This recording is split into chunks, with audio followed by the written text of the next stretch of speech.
Hundreds of illegal immigrants are being arrested and flown out of the United States as President Donald Trump fulfills a campaign promise of mass deportations. Hello, I'm Anand Naidu and this is The Heat.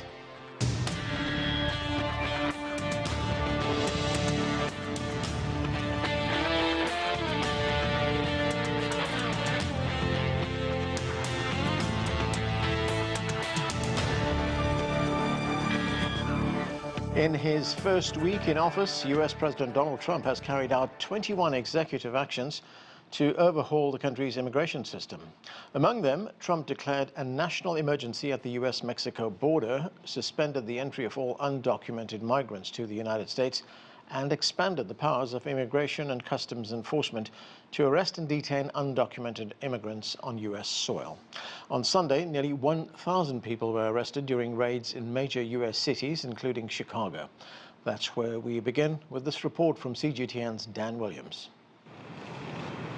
After weeks of threats comes the reality, as U.S. Immigration and Customs Enforcement officials conduct arrests across the greater Chicago area.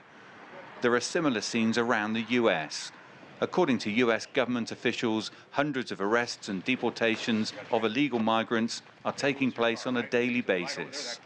This comes after U.S. President Donald Trump signed a host of sweeping executive orders targeting illegal immigrants. Offering our church as a sanctuary for those who are fleeing deportation. But some groups are still promising to resist the clampdown.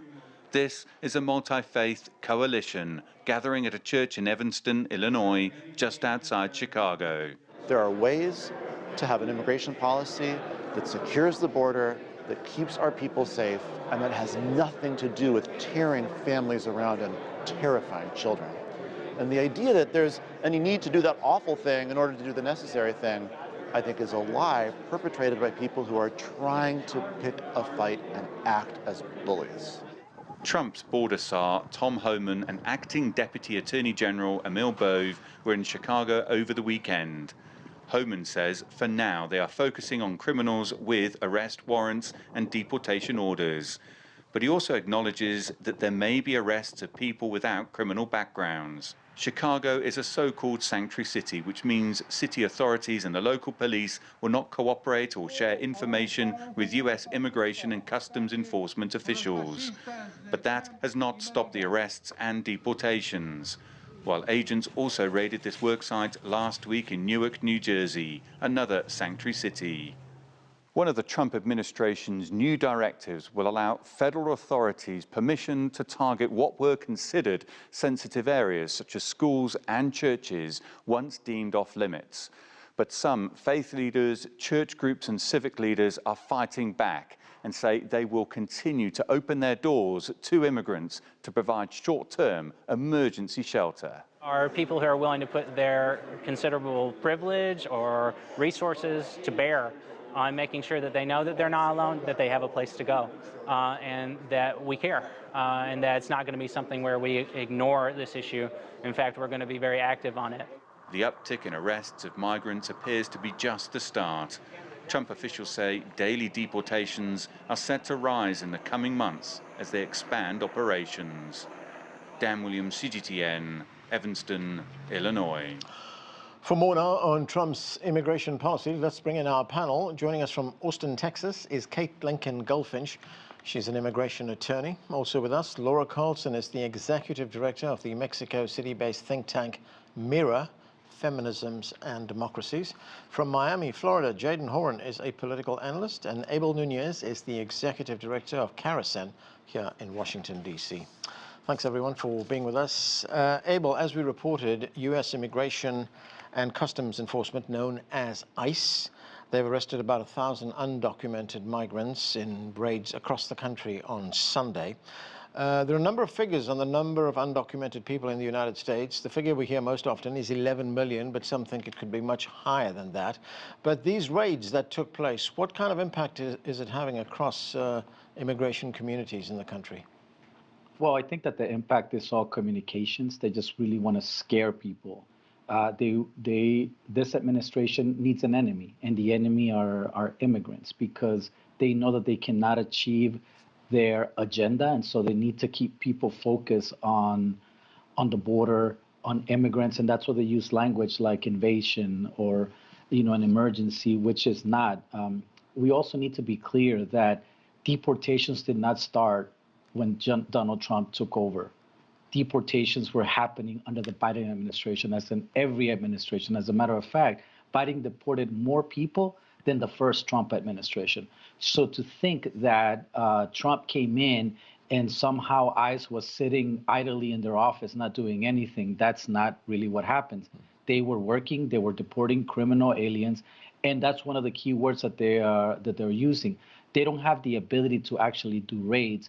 What they're doing is going after people that already had orders of deportation, that had other criminals or crimes attached to them, but they're making it really public to show that they're doing more than what the previous administration was doing. Abel, when you say that this administration, the Trump administration, will not be able to achieve its agenda, what is their agenda? Well, I mean, he made a lot of promises about lowering prices, about fossil fuels, about a whole a bunch of other things that may or may not happen. But for their base, one of the issues was immigration. So if they can keep them focused on that, they won't focus on tariffs, they won't focus on the economy or any other issues that are not going to change or are going to get worse. But if you can create an enemy, and this would be the immigrants, then you can look like you're doing something. Like, for example, the images that we're seeing, planes, the difference between the Biden administration and the Trump administration is that Biden did not use military planes. They just used regular planes to send people back. Right. Okay, Laura Carlsen, talking about the use of military planes, what is happening in the country right now is having an impact in other countries as well, specifically in Colombia. As we saw over the weekend, there was a heated exchange between the Colombian President, Gustavo Petro, and President Donald Trump when Petro refused to allow these planes, military planes, with undocumented migrants from landing in Colombia. Colombia has since backed down on that, and the president says he will allow those planes to land. But what do you make of that exchange between Petro and Donald Trump, and are we likely to see more of that from other Latin American leaders? Well, I think we are, because what Trump is doing now with these deportee flights to other countries and the showdown that took place between his government and the Colombian government is really a message to other countries as well. And it's interesting, there's been a lot of confused versions about what actually happened. The flights were, of course, refused from Colombia, and there were a lot of tweets, on X that went back and forth with President Petro taking a very strong stand, not in refusing all deportee flights of Colombians back to Colombia, but saying that these people are not criminals and they deserve to be treated with dignity. So he was complaining about having them in shackles. And there have been some statements like that from Mexico. What's happening now is interesting because there's going to be an emergency meeting of the Community of Latin American and Caribbean States this Thursday, specifically to talk about immigration and how to confront some of these policies. All right, and Laura, if we look at the situation in Mexico right now, the Mexican president, Claudia Sheinbaum, she said Mexico has received up to 4,000 of these undocumented migrants. But there's another thing which exists in Mexico, and that is what is known as the Remain in Mexico program that was done with the United States, where non-Mexican migrants would be sent to Mexico where they could wait for their cases to be processed here in the United States. She has said previously that Mexico is not going to restart that program. So what is the status of that program right now? That's right. We don't really know. They did receive non-Mexican migrants among those 4,000 in the last flights, and they have been receiving them. But the Remain in Mexico program is on the table. Everything's negotiation in the government of Donald Trump, and everything is appearance in media. And so they're holding that one out to see what's going to happen with it. Of course, if they suspend all rights to ask for asylum, then it becomes kind of a moot point, because this is a program that was receiving people who were waiting for their asylum cases in the United States. So we're waiting to see what happens with that, and it's all involved with the economic negotiations as well. All right. Jadan Horyn, Trump's border czar, as he's known, is Tom Homan. He says anyone in the United States illegally is in trouble and could be arrested even if they have no criminal record. He went on the United States television network ABC to defend these ICE raids into schools, into churches, even into hospitals. Let's listen to some of what he had to say. Name another agency, another law enforcement agency that has those type of requirements, that they can't walk into a school or a doctor's office or on a medical campus. No other agencies held to those standards. These are well-trained officers with a lot of discretion, and when it comes to sensitive location, there's still going to be supervisory review. So it's not like it's an open issue, but ICE officers should have discretion to decide if a national security threat or a public safety threat in one of these facilities, then there should be an option for them to make the arrest.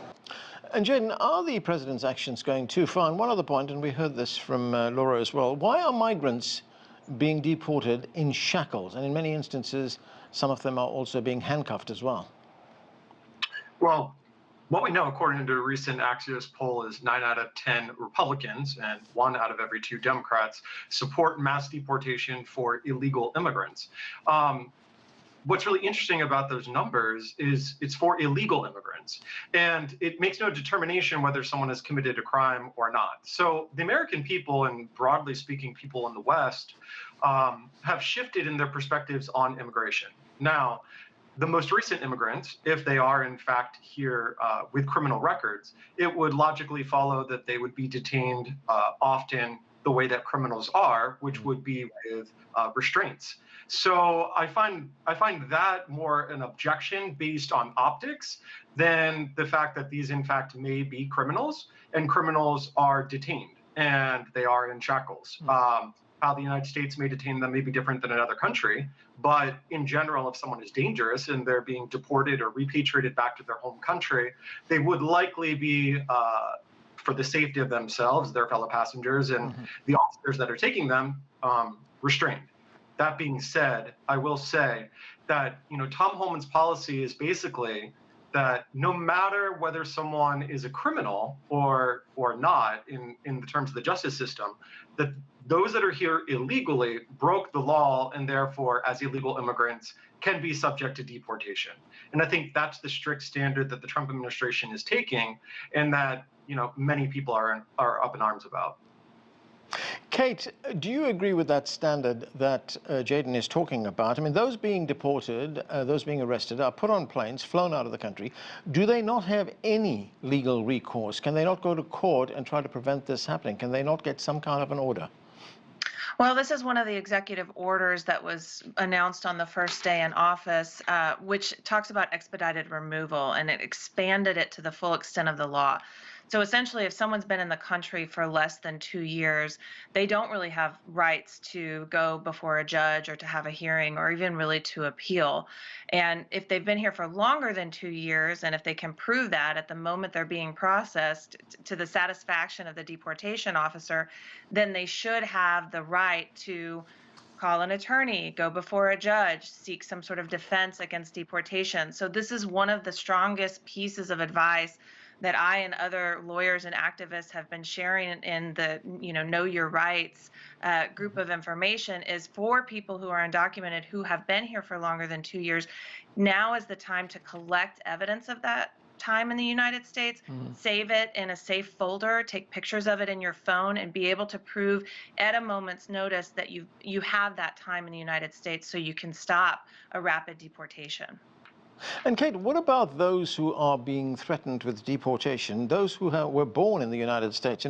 Trump has threatened what's known as birthright citizenship in the United States. That's something that's enshrined in the United States Constitution. Can he do that? And can he only do that if there's a change to the Constitution? Well, that's what the federal judge said who reviewed the executive order. Very quickly, 22 states brought a lawsuit against the executive order because, of course, in the 14th Amendment, it says that anyone born in the United States is a U.S. citizen. The Supreme Court weighed in on that in the late 1800s. And so that was one of the first executive orders that was challenged in federal court. And the federal judge issued an injunction against the order and said that this was a blatantly unconstitutional policy. So that injunction is only in effect effect for a couple of weeks. And so it remains to be seen what will happen throughout the life of the litigation. But ultimately, I believe that this order will not change the Constitution. That would be a really shocking outcome. Right. Abel, the Congressional Hispanic Congress has been outspoken against Trump's agenda. Here is Congressman Adriano Espelat talking about it. Farm workers, on the other hand, are critical not just to the economy, but if they continue to be scared and missing work because they feel they're going to get deported, it will show up at our dinner table. Believe me, it will show up at our dinner table, and the prices of the fruits and vegetables and produce that they pick will dramatically go up. So if you think we have an issue with inflation, this will put it on steroids. Abel, does the congressman have a point there that what we're seeing right now is going to impact the economy, especially consumer prices? Yes, many immigrants are very deep in certain sectors of our economy, agriculture being one of them, but also construction, hospitality. And these are industries that depend on immigrant labor. Like if you think about Michigan's milk industry, almost all of it is, almost all the workers are immigrants, and a lot of them are undocumented. Yeah. So we have a problem in this country where you have laws that have not caught up to the necessities and the needs of this nation. So we need to be able to do it, but Congress has not acted on it, and that's why we have people here that are undocumented for many years. And so we have to think about holistically, how do we address this? It's not just about someone came in here without permission, but the fact is that as much as the laws may exist in this nation preventing people to come here illegally, at the same time, you almost have like a help wanted sign and saying, we need your labor. We need you to come in and support our economy. And I think that's a mixed message that has been sent by the United States for many years. And unfortunately, Congress has not acted on it to update our immigration system to account for the new economies and for the new realities of the world. Right, Jadan Horyn, that's a reality in this country, isn't it? That undocumented migrants to this country fulfill a role in a number of key industries, things like the hospitality industry, the construction industry, the agriculture industry as well. In California, we have business owners who are already complaining about these deportations. Let's listen to what some of them had to say. People that just don't want to even go out to the grocery store or anything because they're that afraid of raids and getting caught. But yes, I've seen a lot of change, and it's going to even get worse. I have a landscaping business, and I rely on hard workers, and I'm sorry, but it ain't the white American folks digging trenches for me and digging holes for $25 an hour. They're not doing it. I think a lot of businesses are going to struggle, and we're really going to see changes. So, Jadan, isn't this going to impact the economy? Absolutely. But our businesses that exploit workers, and in this case, illegal workers who have no legal recourses, who have no legal protections, it's disgusting.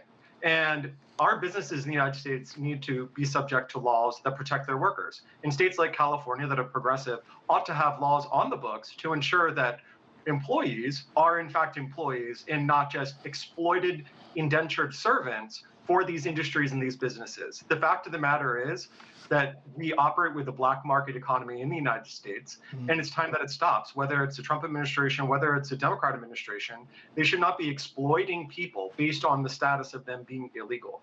And to argue for Americans that the prices will go up, well, the prices should be higher because those should be competitive wages and not slave wages. So, I mean, I hear that argument, but I'm not sympathetic to it because I'm sympathetic to the people who are being exploited without recourse that often work 24 or 22 hours in a day. And who do they tell? They certainly can't tell the government, and they can't tell on their employer. They have no protections. So Americans can pay higher wages for proper salaries. Jadan, very briefly, if you can, is there going to be a tipping point? Because President Trump has made another campaign promise, and that is to reduce inflation. If we see workers being expelled, if we see prices going up, is there going to be a point where prices start going up and this administration is going to have to reconsider what it's doing?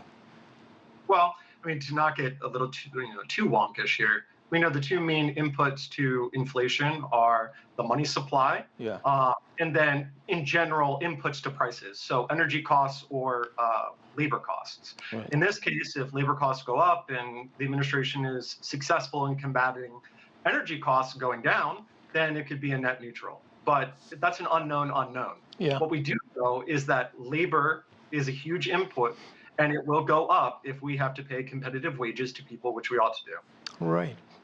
Laura, the United States Customs and Border Patrol, known as CBP-1, it was shut down on January 20th. That was Inauguration Day. 30,000 appointments that were already scheduled were cancelled. I mean, where does this leave people in Mexico waiting for their asylum cases to be heard? Well, it immediately caused tremendous grief and chaos in the border. People couldn't believe that they had spent their entire life savings to get to the border under a legal pathway, only to have an appointment that they had already made canceled. There were whole families that were left out in the cold, literally, along the border, and there were many testimonies of women and children crying and being completely unsure of what their next move would be. So it's been a human tragedy, really, to have such a sudden and drastic move take place, and probably one of the things that we felt the impact of most directly. And I want to comment that there's a deep hypocrisy in this argument that in favor of workers who are being exploited because they're undocumented, and that has to be cleaned up, because Republicans have blocked immigrant labor rights bills time after time again. There has been no empathy in terms of these workers. And what they've done is that they've blocked legal pathways, knowing that there's a demand for labor, for this kind of labor in the United States, blocked legal pathways, boxed people into other alternatives, and now say that they're basing this policy on immigrant labor rights, and that's just really untenable. Kate, as Abel pointed out at the beginning of the program, these deportations and what we're seeing being done to migrants is not unique to the Trump administration. If we look at what the Biden administration did in fiscal 2024, it deported 271,000 migrants, and the Migration Policy Institute says Biden deported a total of 1.5 million migrants during his 4-year term. What are you seeing with your clients and their families, and how they're being affected? What we're seeing now is a lot more interior enforcement. So Biden's high deportation numbers were primarily focused on the border and people apprehended crossing the border. And just this week, there have been, as you mentioned, targeted enforcement actions around the United States. I had a client picked up driving with his U.S. citizen wife and 3 U.S. citizen kids in the backseat of the car, left the wife alone with the children without formula for her baby. She cannot drive. And this person has no criminal record, has never interacted with law enforcement. They're also conducting these, yes, targeted operations where they go after someone who may already have a deportation order or an interaction with law enforcement. But really what we see ICE doing is expanding into doing collateral arrests. So if they're at a house or they pull someone over, they're really interested in who is standing around and what is that person's status. So it's a different type of focus, and it's going to be devastating. It's going to have significant impacts on families that are rooted in the United States, that have been here for decades, that contribute to our economy. And it's devastating for these kids. You know, I have to go and give these rights presentations to communities and schools and families. And I have single mothers ask me regularly, what happens if I get pulled over and my kids are in the back? And I have to tell them, if you don't have an agreement with someone, then they're going to go with the state. And so it's a very different feeling than deportations at the border for people who are apprehended crossing. Abel, there also appears to be some kind of a power struggle or a struggle over jurisdiction between the federal government and local authorities. Many local authorities, as we've heard, say they will not cooperate with federal authorities in deporting people. In fact, one mayor, the mayor of a New Jersey city, Newark, he said this. He said, Newark will not stand idly by while people are being unlawfully terrorized. Those were his words. What do you make of this, and what can local authorities do? Well, we have to remember that immigration is the realm of the federal government. Right. Only the federal government and its law enforcement can actually enforce it. Now, they can request the assistance of local jurisdiction, but they are in no obligation to assist in anything in terms of the capture or sharing information. Now, local law enforcement never obstructs the ability of federal forces to do their job. What they do say is that let the federal government do what it needs to do and fulfill their mandate, and local communities and local law enforcement will do that. So for folks on the right that think that this is a violation of the law, they should consider that this is about states' right, and every state has the ability to enforce the laws that they are in charge of and not do someone else's law. Yeah. So there is no real discrepancy. I think that they're trying to muddy the water as to saying that local communities are blocking or obstructing. They are not. They are just not doing the job that is mandated for the federal government to do, and allowing the local government to focus on local issues. Yeah. Kate, I've just got a little bit of time left. As we just heard, immigration is a federal issue, but, we have some local authorities who are taking the law into their own hands. We take the Texas governor, for instance, Greg Abbott. He's deployed a new tactical force, border force.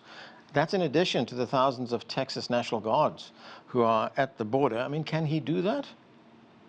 Well, he has. He's had Operation Lone Star in place for years, has spent billions of Texan taxpayer dollars in what resulted in fewer than 1% of the apprehensions at the border. So a lot of Texas taxpayer money has gone toward border enforcement. We also have a law pending with the federal courts right now called Senate Bill 4, which creates a state-level crime and a state-level deportation system against migrants. So it's the state of Texas is very active in supporting the immigration enforcement efforts.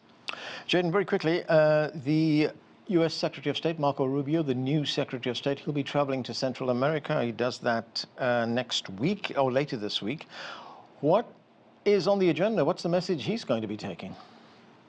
I think the message he's going to be taking is that, regional economic development is going to be tied to stemming the flow of illegal migrant caravans, and ultimately that it's up to the nations there to impede or stop these migrant flows. And there will be rewards for it. Okay, that's where we have to leave it. Thank you to all of you for being with us. That is it for this edition of The Heat. I'm Anand Naidu in Washington, D.C.